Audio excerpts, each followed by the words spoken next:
So hi everyone, this is Dilbag Verma. एक बार फिर से स्वागत है आप सबका हमारे इस नए लेक्चर में। पिछले वीडियो में हमने डिस्कस किया था जो यूनिवर्सिटी बिट्स वाला टॉपिक हमने शुरू किया था, उसमें 6 यूनिवर्सिटी बिट्स को हम डिस्कस कर चुके हैं। Thomas Lodge, Thomas Kyd, Thomas Nashe, John Lyly, Robert Greene और जॉर्ज पील, इन 6 राइटर्स को डिस्कस किया है हमने।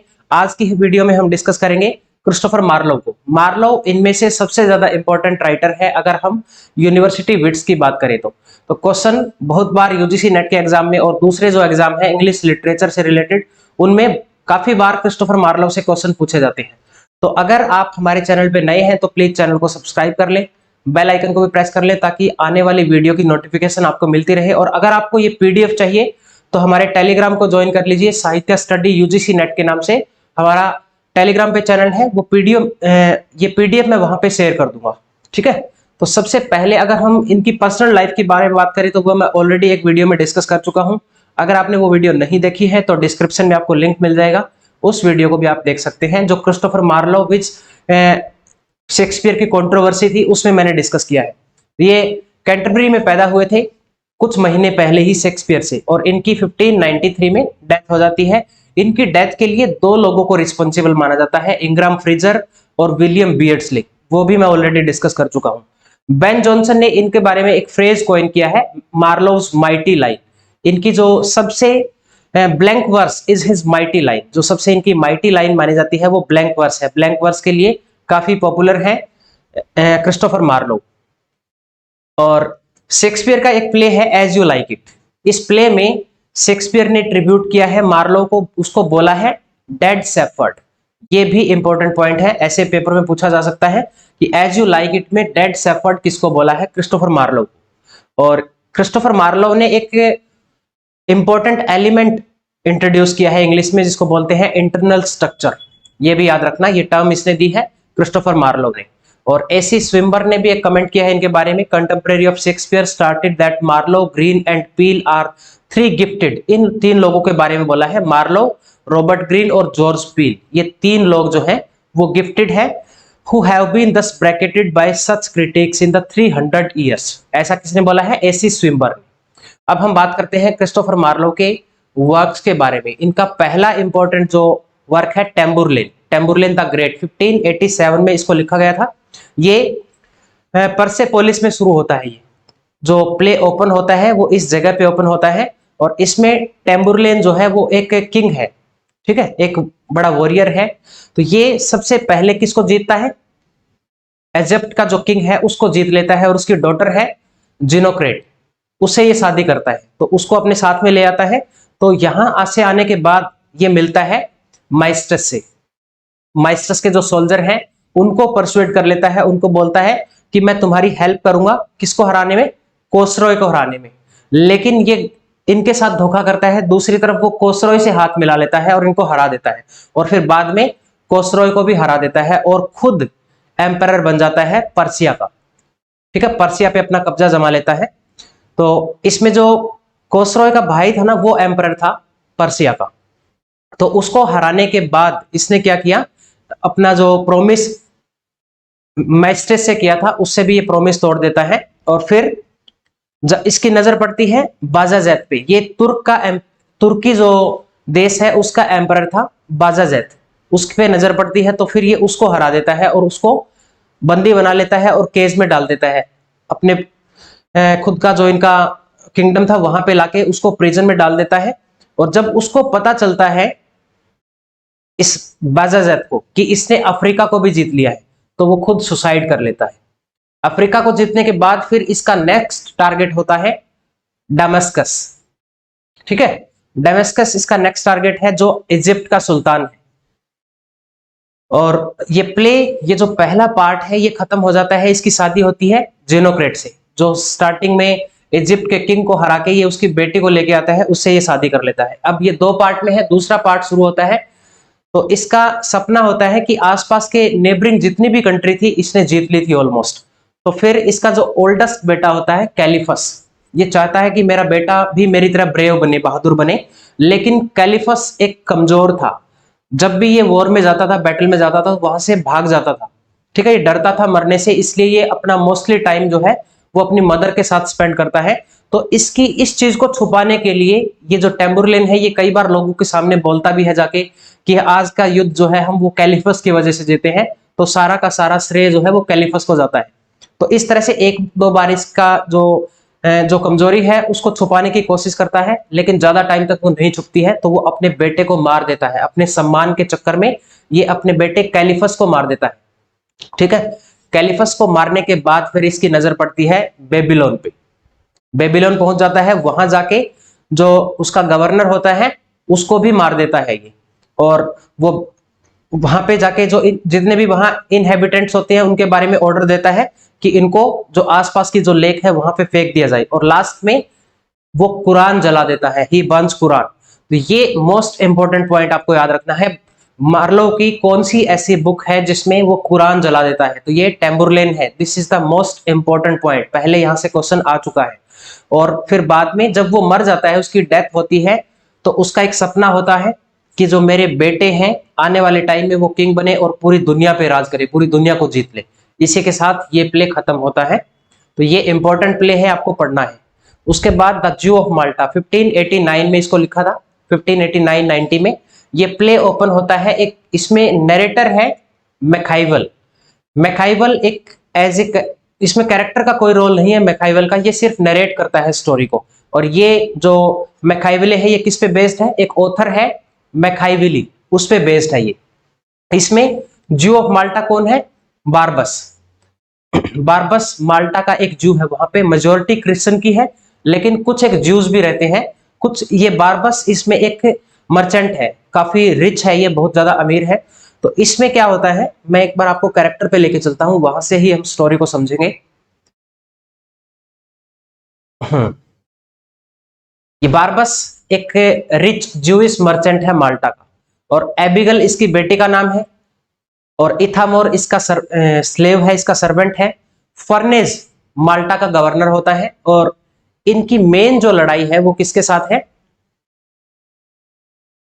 सलीम कैलिमत। यहां पे मैं नाम लिख देता हूं इसका एक बार। ये तुर्की का गवर्नर है। तो जब प्ले ओपन होता है तो ये कैलिमत माल्टा में आता है, और ये वहां से उनके ऊपर जो कर्जा था, माल्टा के जो लोग थे उन पे कर्जा था, तो ये कैलिमत उनसे कर्जा मांगता है कि तुम माल्टा वालों जितने भी लोग हैं वो मुझे अपना कर्जा दो। बहुत काफी लंबा टाइम हो गया था, इन्होंने उनका कर्जा नहीं लौटाया था। तो अब ये फर्नेज डिसाइड करता है कि वो जितने भी ज्यू हैं या अमीर लोग हैं उनसे पैसा इकट्ठा करेगा, एक तरह से चंदा लेगा, और फिर इसके पैसे लौटा देगा। इससे वो टाइम मांगता है। तो फिर वो जितने भी ज्यू होते हैं उनको बोलता है कि तुम हमें पैसे दो, हमें कैलिमत का कर्जा देना है। तो एक ज्यू की मीटिंग होती है, तो ज्यू उसमें मान जाते हैं कि चलो हम दे देते हैं जितना भी हमसे बनता है। लेकिन ये बारबस बारबस पैसे देने से मना कर देता है। तो मना करने के बाद इसको पनिशमेंट दी जाती है। फर्नेज इसको इसकी जितनी भी प्रॉपर्टी है वो सारी सीज कर लेता है। ठीक है, लेकिन अभी भी इसके पास बहुत सारा धन था। इसने जब अपना महल बनवाया था तो उसकी जो फाउंडेशन थी, जो नींव थी, उसमें बहुत सारे पैसे जो है या जो गोल्ड है उसने छुपा दिया था। तो ये अपनी बेटी की हेल्प से वो जितना भी गोल्ड था वो निकलवा लेता है, और अब ये डिसाइड करता है कि वो फर्नेज से अपना बदला लेगा। ठीक है, फर्नेज से बदला लेगा, और इसमें वो अपनी बेटी को यूज करता है, इस एबिगल को। एबिगल को वो यूज करता है। तो एबिगल को भेज देता है। पहले तो ये जो डॉन लोडोविक है जो फर्नेज का बेटा है, और एक इसका दोस्त है ये मैथियस, इन दोनों को एबिगल से प्यार हो जाता है। और एबिगल की तरफ से बारबस इसमें एक लेटर लिखता है, वो दोनों को आपस में लड़वा देता है और इन दोनों की डेथ हो जाती है। लेकिन सच में ही इन दोनों में से एक से इस एबिगल को प्यार हो गया था। तो बाद में इस एबिगल को भी रिग्रेट होता है इस चीज का कि मैंने गलत किया है, मेरे फादर ने भी गलत किया है। तो जिसकी वजह से ये एबिगल अब डिसाइड कर लेती है कि वो नन बन जाएगी, और वो एक ननरी को ज्वाइन कर लेती है। अब बारबस ने क्या किया, उसने जितनी भी नन थी उनके सबके खाने में इसने जहर मिलवा दिया, ताकि इसकी जो स्टोरी है, इसका प्लॉट है, वो रिवील ना हो, किसी को इसके बारे में पता नहीं चले कि ये क्या करना चाहता है। तो जब ये नन मरने वाली थी, ये एबिगल भी, तो ये उसके जो वहां पे फ्रायर था चर्च में, उस फ्रायर को सारी बातें बता देती है। तो बाद में फिर ये फ्रायर को भी मरवा देता है इस इथामोर की हेल्प से। ये जो इसका स्लेव है ना इथामोर, ये भी इसकी काफी हेल्प करता है इसके लिए। तो अब ये ज्वाइन कर लेता है वापस, क्योंकि इसको तो बदला लेना है माल्टा के लोगों से या फर्नेज से, तो ये इसको ज्वाइन कर लेता है अब कैलीमत को। और कैलीमत का जो हुकूमत है वो माल्टा पे थी। अब माल्टा जो है वो तुर्की की गुलाम बन चुकी थी। तो इस कैलीमत ने क्या किया, इस बारबस को वहां का गवर्नर बना दिया। ठीक है, तो इसके गवर्नर बनाने के बाद फिर ये फर्नेज से मिलता है, ये बोलता है, इसको रिग्रेट हो जाता है, बाद में फील होता है कि मैंने मेरी ही जो कंट्री है उसके साथ धोखा किया है, तो अब मुझे शायद बदला लेना चाहिए, इसको रिग्रेट होता है इस चीज से। तो ये फर्नेज को बोलता है कि मैं कैलीमत को अपने घर में इनवाइट करूंगा और उसको वहां पे मार दूंगा। तो ये कैलीमत को इनवाइट करता है, कैलीमत वहां पे आता है। वहां पे आने के बाद ये देखता है कि इसने एक बड़ा सा कड़ाहा था, उसमें इसने पूरा पानी उबाल रखा था, सॉरी तेल उबाल रखा था, शायद कुछ ऐसी ही चीज थी जिसमें उबाल रखा था, और उसमें गिरा के मारने की प्लानिंग इसने की थी। लेकिन कैलीमत नहीं गिरा इसमें, ये खुद गिर जाता है, बारबस गिर जाता है उसमें, बारबस की डेथ हो जाती है। तो मैसेज यहाँ पे यही है कि जो लोग दूसरों के लिए गड्ढा खोदते हैं वो खुद गड्ढे में गिर जाते हैं। यहाँ पे ये स्टोरी खत्म होती है इसकी डेथ के बाद। ठीक है, उसके बाद नेक्स्ट आता है doctor Faustus. Doctor Faustus most important play है क्रिस्टोफर मार्लोव का। अकेला एक ऐसा प्ले है जो दूसरे जितने भी राइटर हैं सब पे भारी पड़ता है। ये प्ले बहुत ही इंटरेस्टिंग प्ले है और बेस्ड है ये डॉक्टर फोस्टस। डॉक्टर जॉर्ज फोस्ट एक जर्मन एल्केमिस्ट था, एक एस्ट्रोलॉजर था और एक मैजिशियन भी था, उस पे बेस्ड है ये। डॉक्टर फोस्टस इसमें बहुत ही टैलेंटेड स्कॉलर है जो कि एक ऑर्डिनरी फैमिली में पैदा हुआ था, और इसका सपना है कि इसको दुनिया में जितनी किताबें हैं वो पढ़नी है, बहुत सारी चीजों की नॉलेज ये गेन करना चाहता है, जैसे कि ऑलरेडी ये गेन कर चुका है। जैसे कि इसने लॉजिक की स्टडी कर ली है, मेडिसिन की study, law and religion, theology, इन सब चीजों के बारे में ये पढ़ चुका है। तो इसको कंपेयर किया गया है, ये मोस्ट इंपोर्टेंट पॉइंट है, अंडरलाइन कर लेना, इसको लिख लेना।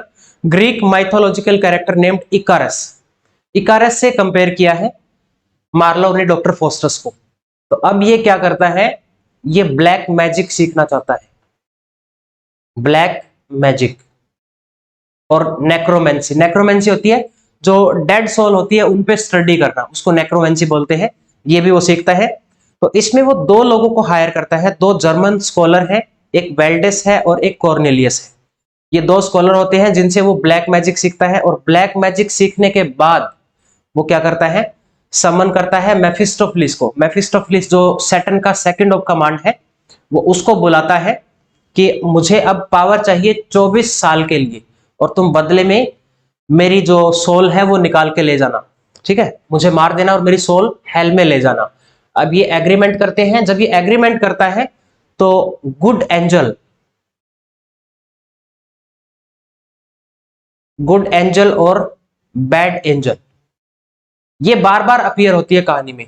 ठीक है, तो ये बैड एंजल और गुड एंजल जो है, ये गुड एंजल इसको एनकरेज करती है कि तुम गलत काम मत करो, डॉक्टर फोस्टस ये गलत है, लेकिन बैड एंजल उनको फिर दोबारा से इनकरेज करती है गलत काम करने के लिए, लेकिन वो उसका ज्यादा इनकरेज जो है वो किस पे होता है, गलत काम करने की तरफ। इसलिए वो सारे ब्लैक मैजिक इसने सीख लिए थे, लोगों को परेशान कर रहा था। तो और अपना एग्रीमेंट कर लेता है मेफिस्टोफिलिस के साथ 24 साल के लिए। वो बोलता है कि 24 साल बाद तुम मेरी आत्मा को निकाल के ले जाना। लेकिन जब वो जब अपना एग्रीमेंट करते हैं, तो इसने जब ये साइन कर रहा होता है डॉक्टर फोस्टस, तो वहां पे एक फ्रेज अपीयर होता है, होमोफ्यूज। ये फ्रेज अपीयर होता है, होमोफ्यूज का मतलब है फ्लाई अवे। तो यहां इनडायरेक्टली जो गुड एंजल है वो इसको मैसेज दे रही है कि डॉक्टर फोस्टस ऐसा मत करो, ये गलत है, तुम यहां से भाग जाओ। लेकिन फिर भी वो नहीं मानता, उसका जो ब्लड है वो जम जाता है और ये फ्रेज अपीयर होता है होमोफ्यूज। लेकिन वो नहीं मानता, एग्रीमेंट कर लेता है 24 साल के लिए। अब 24 साल के ड्यूरिंग इसने क्या किया, बहुत सारे लोगों को इसने परेशान किया और टॉर्चर करता है बहुत सारे लोगों को। जैसे कि किसी का मजाक उड़ाता है, किसी के सिर पे सींग उगा देता है। एक व्यापारी है कोई, उसको घोड़ा बेच देता है और उसको बोलता है कि इस घोड़े को पानी में नहीं लेके जाना है।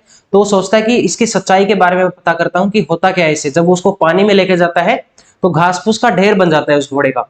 तो जो वापिस आके वो बोलता है कि तुमने मेरे साथ धोखा किया है, मेरा घोड़ा दो मुझे वापिस। तो ये बोलता है उसको कि मैंने पहले ही बोला था इसको पानी में नहीं लेके जाना है, इस तरह से परेशान करता है लोगों को।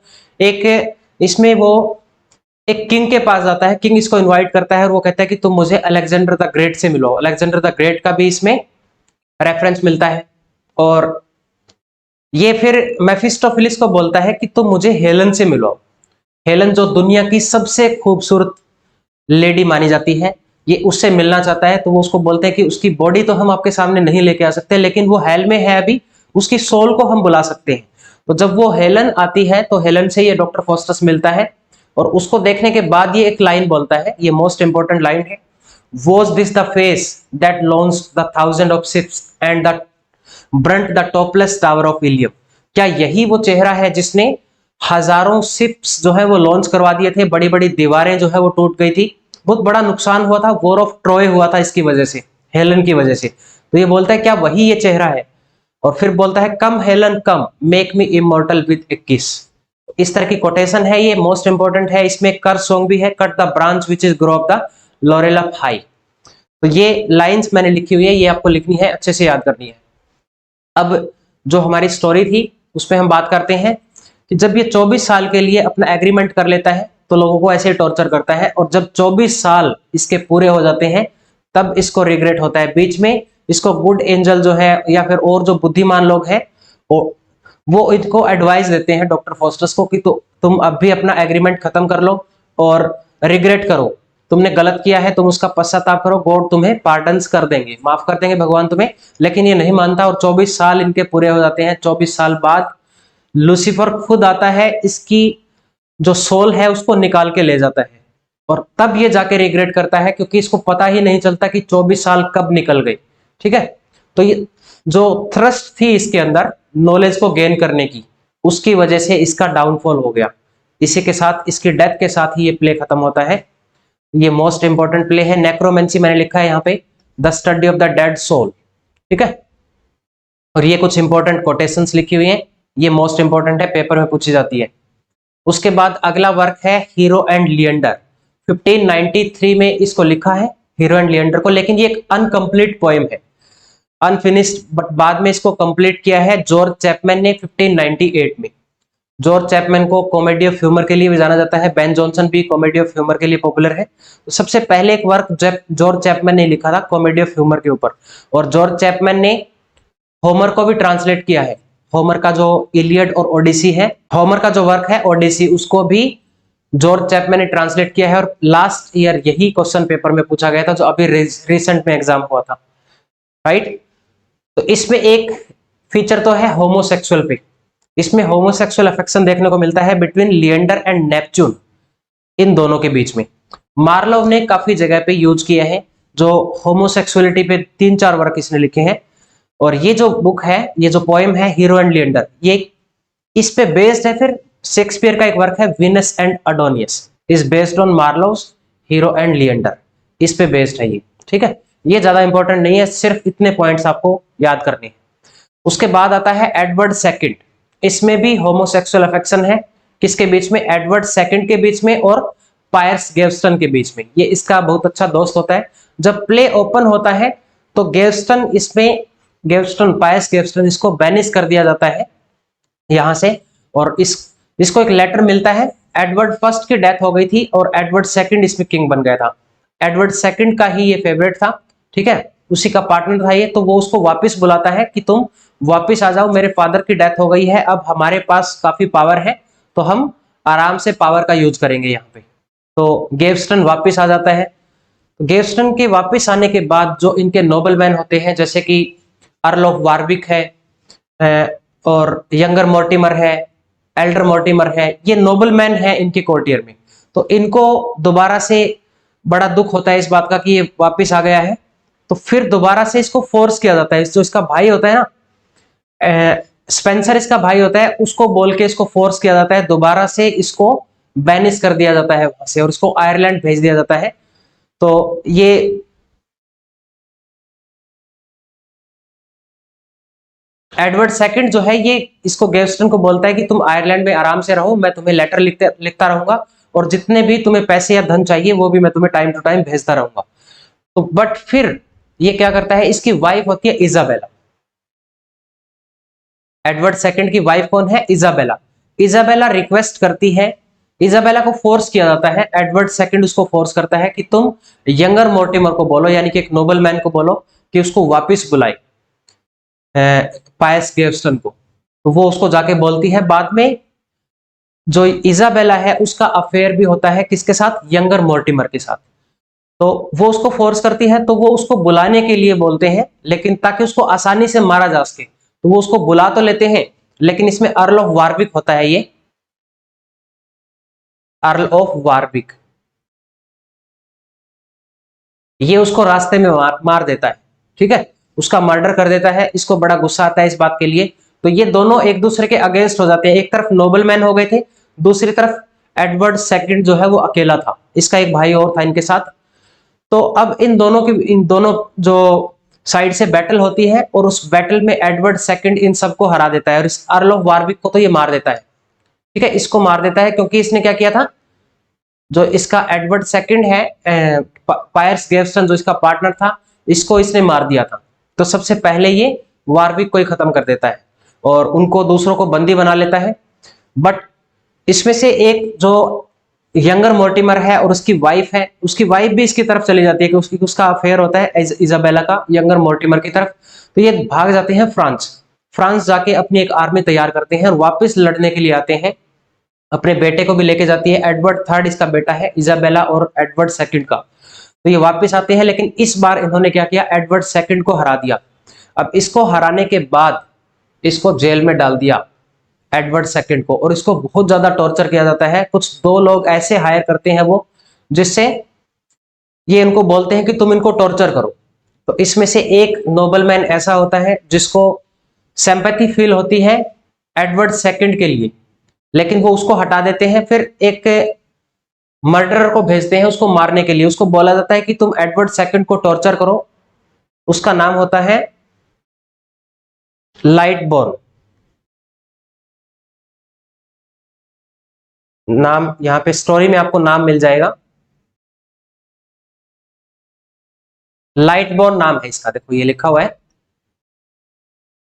लाइटबोर्न kills Edward second. Edward second को मार देते हैं। तो फिर बाद में एडवर्ड थर्ड किंग बन जाता है, और एडवर्ड थर्ड को जब इन बातों के बारे में पता चलता है कि मेरी माँ इजाबेला ने मेरे ही फादर को मरवा दिया था और उसको इतना टॉर्चर करके मारा था, तो वो किंग बनने के बाद जो ये यंगर मोर्टिमर है, इसकी डेथ के लिए ऑर्डर दे दिया जाता है कि इसको मार दो। और इजाबेला